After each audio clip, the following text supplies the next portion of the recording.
इस वीडियो में हम लोग एरोमेटिक कंपाउंड को कवर कर रहे हैं। जेई मेंस 2021 फेब और मार्च के क्वेश्चन इसमें हैं। तो let's start one by one.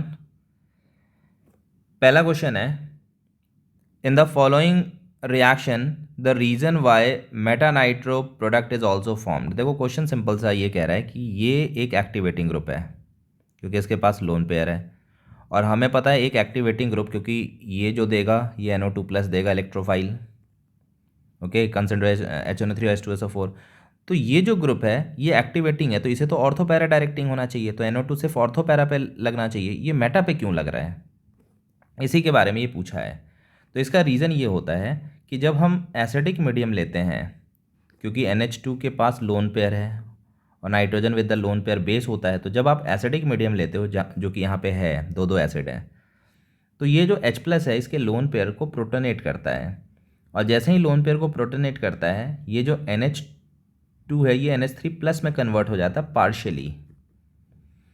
अब ये जो पार्शियली जब कन्वर्ट हो गया तो अब इसके पास कोई लोन पेयर नहीं है कि इसको एक्टिवेट करेगा। ऊपर से ये -I के कारण अब ये डीएक्टिवेटिंग ग्रुप हो जाता है, एक्टिवेटिंग ग्रुप, और यही रीज़न है कि इसमें पैरा बनना मेटा बनना शुरू हो जाता है, क्योंकि एक डीएक्टिवेटिंग ग्रुप इलेक्ट्रोफाइल को मेटा पे डायरेक्ट करता है। तो इसके थ्रू भी प्रोडक्ट बनेगा, इसके थ्रू भी प्रोडक्ट बनेगा, इसीलिए मेटा भी यहाँ पे आ जाता है। तो formation of anilinium ion, this is the correct. ये रहा एनिलीन से एनिलीनियम आयन। जैसे अमोनिया से अमोनियम कहते हैं ना, जब अमोनिया में H प्लस लगता है और NH4 प्लस बनाता है तो EM लगा देते हैं अमोनियम। वैसे एनिलीन में जब लगा H प्लस तो एनिलीनियम कह देंगे। तो एनिलीनियम आयन, ठीक है, ये फॉर्म होगा। तो यही इसका आंसर है। Now heading for the second, कह रहे the correct order of the following compound showing increasing tendency towards the nucleophilic substitution reaction is। ये न्यूक्लियोफिलिक सब्स्टिट्यूशन रिएक्शन की बात कर रहा है। तो पहले मैं इसका कॉन्सेप्ट समझाता हूँ। जब हम न्यूक्लियोफिलिक सब्स्टिट्यूशन इसमें करते हैं तो ये SNAR मैकेनिज्म से प्रोसीड करेगा।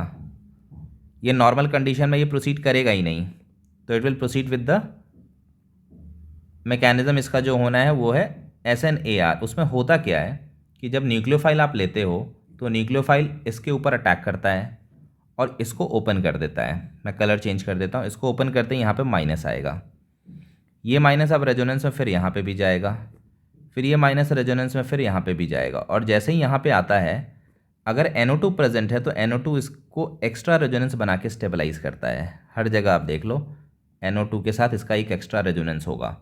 अब इस तरीके से जितने ज़्यादा NO2 लगे रहेंगे ऑर्थो और पैरा पे, उतना ही एक्स्ट्रा रेजोनेंस बनेगा, उतनी ही ज़्यादा स्टेबिलिटी आएगी।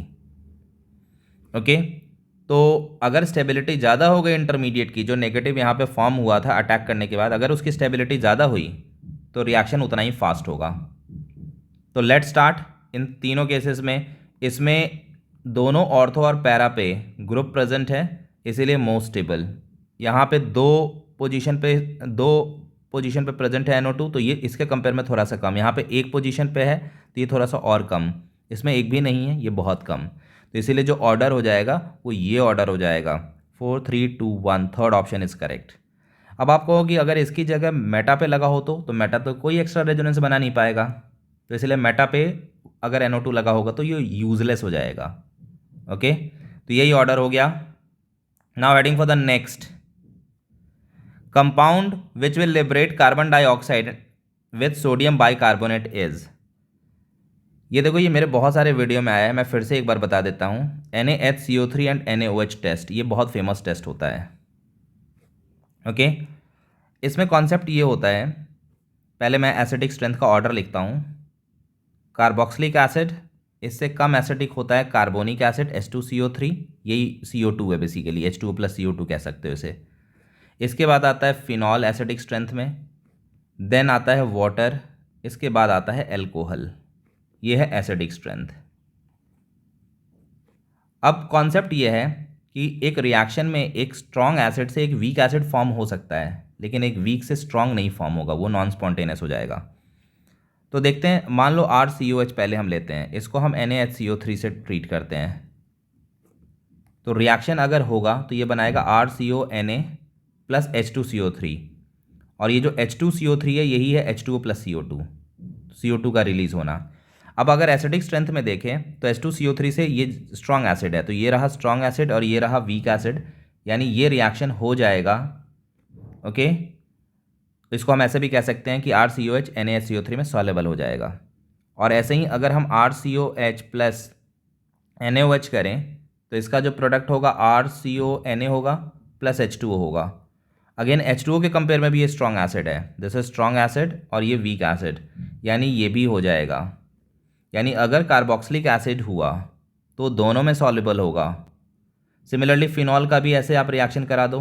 फिनॉल को जब हम ट्रीट करेंगे NaHCO3 में तो आप करके देख लो, इसमें PHO minus Na plus plus H2CO3 बनेगा और ये रिएक्शन नहीं होगा फिजिबल, क्योंकि ये वीक एसिड है। Phenol is weaker acid than H2CO3, ये स्ट्रॉन्ग एसिड है तो ये आपको प्रोड्यूस नहीं करेगा CO2। ऐसे ही अगर आप फिनॉल ले रहे हो और इसको NaOH में डिज़ोल्व करोगे तो ये रिएक्शन हो जाएगा PHONa प्लस H2O। आप देख लो फिनॉल स्ट्रॉन्ग एसिड है H2O से, ये वीक एसिड है, तो ये फिनॉल जो होगा NaOH में सॉल्युबल हो जाएगा। और ऐसे ही तीसरा होता है अल्कोहल का केस। अगर हम अल्कोहल लेंगे तो दोनों में से किसी में नहीं होगा सॉल्युबल, ये NaOH में भी नहीं होगा, ठीक है ना, और यही जो अल्कोहल है ये Na2HCO3 में भी नहीं होगा। तो ये कॉन्सेप्ट होता है, लेकिन क्या सिर्फ कार्बोक्सिलिक एसिड ही उसमें सॉल्युबल होगा? तो ऐसा नहीं है, जो भी कार्बोक्सिलिक एसिड के टाइप के होंगे वो सब होंगे जिनकी एसिडिक स्ट्रेंथ आप बढ़ा दो। तो कौन कौन NaHCO3 में सॉल्युबल होगा ये मैं यहाँ पे लिख रहा हूँ। NaHCO3 में कार्बोक्सिलिक एसिड तो हो गए, सारे कार्बोक्सिलिक एसिड दुनिया के, क्योंकि इनके नाम में ही एसिड लगा हुआ है कार्बोक्सिलिक एसिड, तो हम बता रहे हैं कि तुम एसिडिक हो, तो ये बहुत स्ट्रॉन्ग एसिड होंगे। अब इसके बाद अगर आप 2 NO2 लगा दोगे फिनॉल में, ऑर्थो और पैरा किसी पे भी 2 NO2, चाहे कोई कॉम्बिनेशन सेलेक्ट कर लो, दोनों ऑर्थो कर लो या एक ऑर्थो एक पैरा कर लो, तो ये सॉल्युबल हो जाएगा, ये होगा ये होगा। और अगर आपने तीनों लगा दिया तो खैर इसका तो नेम ही हम बदल देते हैं, ये इतना स्ट्रॉन्ग एसिड हो जाता है कि इसका तो नाम बदलना पड़ता है, इसको कहते हैं पिक्रिक एसिड, इसको भी बताते हैं कि भाई तुम भी एसिड हो, तो ये भी सॉल्युबल होगा। ओके, तो ये कॉन्सेप्ट हो गया हमारे पास NaHCO3 के लिए, NaHCO3 के सॉल्युबिलिटी के लिए।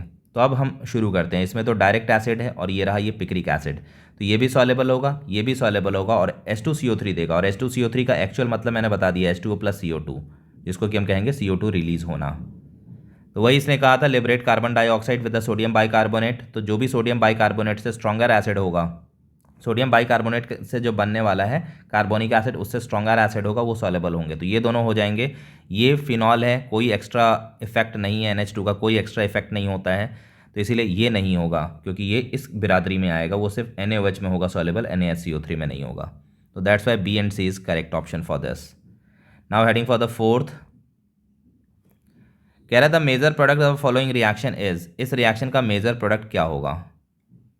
तो ये तो एकदम सिंपल क्वेश्चन है, एल्कीन है, कार्बोकेटाइन बनाना है और उसको इलेक्ट्रोफाइल की तरह हमें अटैक करा देना है।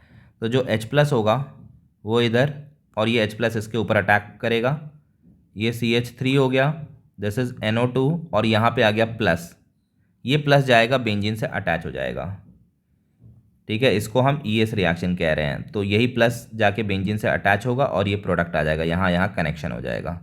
तो देखते हैं कौन सा केस है ऐसा कनेक्ट होने वाला जिसमें इसको हमने कनेक्ट किया है, वो ये फोर्थ वाला है, राइट। CH3 है और यहाँ पे भी एक CH3 और NO2 है। Now coming to the next, ये लास्ट क्वेश्चन है, the correct sequence of the reagent use for the preparation of four bromo two nitro ethyl benzene. आप यहाँ पे देखोगे तो 4 पे ब्रोमो है, 2 पे नाइट्रो है और यहाँ पे इथाइल बेंजीन है, तो इसके लिए कौन सा सीक्वेंस करेक्ट होगा यही पूछा है। तो देखो इसमें पहले हम सोचते हैं कि ये हम अटैच कर रहे हैं AlCl3 में, इसमें होना क्या है, AlCl3 इसके ऊपर अटैक करके इसको भगा लेगा, और इस केस में जब हम लेंगे CH3 C double bond O plus, भागने के बाद ये प्लस बन गया तो ये बेंजीन से अटैच हो जाएगा। नाउ ये हमें पता है मेटा डायरेक्टिंग है, इसको फिर रिड्यूस कर दिया, ये क्लेमेंशन रिडक्शन है, तो क्लेमेंशन रिडक्शन में जब हम रिड्यूस करेंगे इसको HCl के साथ तो ये रिड्यूस हो जाएगा, और रिड्यूस होने के बाद इट इज़ CH2 CH3, इसके बाद Br2 और AlCl3 ले रहे हैं हम, AlBr3, ये फिर रिएक्शन करके Br प्लस दे देगा। ये इलेक्ट्रोफाइल ऐसे होता है, Br और Br है, AlBr3 लेंगे, ये इसके ऊपर अटैक और ये यहाँ पे ये प्लस आ गया। तो अब सिंस ये ऑर्थो पैरा डायरेक्टिंग है तो इसके पैरा पे आप अटैच कर दो Br, और इसके बाद हमने HNO3 और H2SO4 से इसको ट्रीट किया, HNO3 एंड H2SO4 से। तो हमें पता है HNO3 और H2SO4 NO2 प्लस देगा, तो ये दोनों ही ऑर्थो पैरा डायरेक्टिंग है और इसमें से ये स्ट्रॉन्ग एक्टिवेटिंग ग्रुप होगा।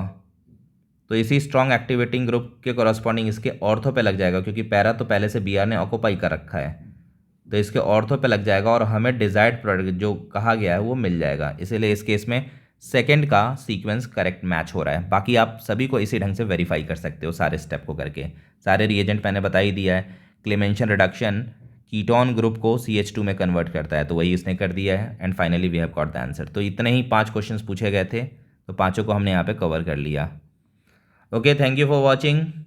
इसका पहले भी मैंने बता दिया है कि इसका मैं PDF अवेलेबल करा दूंगा एक टेलीग्राम चैनल के थ्रू, जिसका बहुत जल्दी ही मैं डिस्क्रिप्शन में लिंक देना शुरू कर दूंगा। तो एक बार वो सारा कंपाइल हो जाएगा तो I will send the link in the description. Thanks for watching.